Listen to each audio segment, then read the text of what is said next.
From the rising of the sun to its going down, the Lord's name is to be praised. Let us open our hearts to his presence and listen for his voice in the stillness of this evening hour.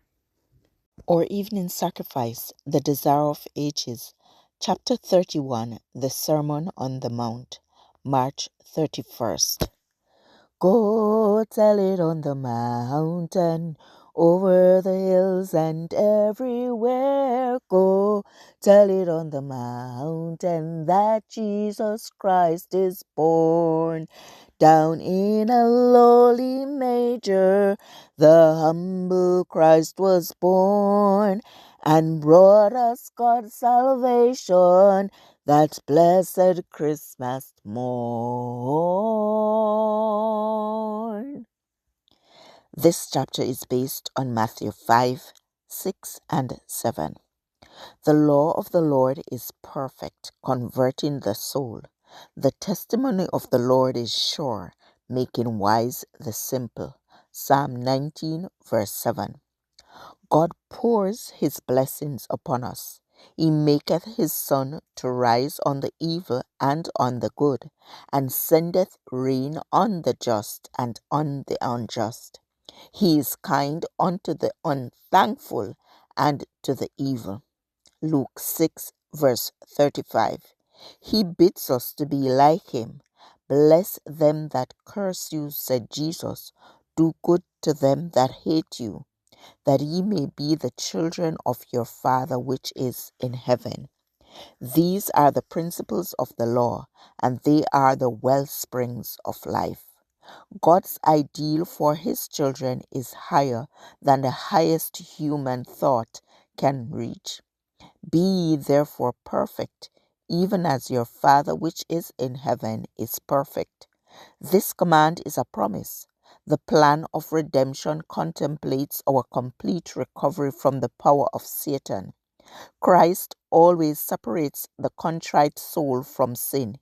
He came to destroy the works of the devil, and he has made provision that the Holy Spirit shall be imparted to every repentant soul to keep him from sinning. The tempter's agency is not to be accounted an excuse for one wrong act. Satan is jubilant when he hears the professed followers of Christ making excuses for their deformity of character. It is these excuses that lead to sin. There's no excuse for sinning. A holy temper, a Christ-like life is accessible to every repenting, believing child of God. The ideal of Christian character is Christ-likeness. As the Son of Man was perfect in his life, so his followers are to be perfect in their life. Jesus was in all things made like unto his brethren. He became flesh even as we are. He was hungry and thirsty and weary. He was sustained by food and refreshed by sleep. He shared the lot of man. Yet he was the blameless Son of God. He was God in the flesh. His character is to be ours. The Lord says of those who believe in him, I will dwell in them and walk in them, and I will be their God, and they shall be my people. 2 Corinthians 6, verse 16. Christ is the ladder that Jacob saw, the base resting on the earth, and the topmost round reaching to the gate of heaven, to the very threshold of grace, of glory. If that ladder had failed by a single step of reaching the earth, we should have been lost. But Christ reaches us where we are. He took our nature and overcame, that we through taking his nature might overcome.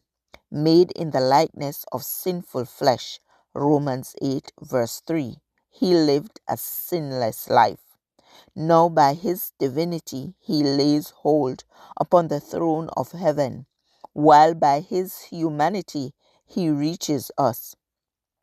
He bids us by faith in him attain to the glory of the character of God. Therefore are we to be perfect, even as our Father which is in heaven is perfect. This passage was taken from The Desire of Ages, page 311 to 312. Pacific Press Publishing Association, copyright 2005, or Evening Sacrifice, March 31st. I encourage you to connect with God and receive strength to overcome obstacles each day. Thank you for listening. Please join us tomorrow as we offer up our evening sacrifice.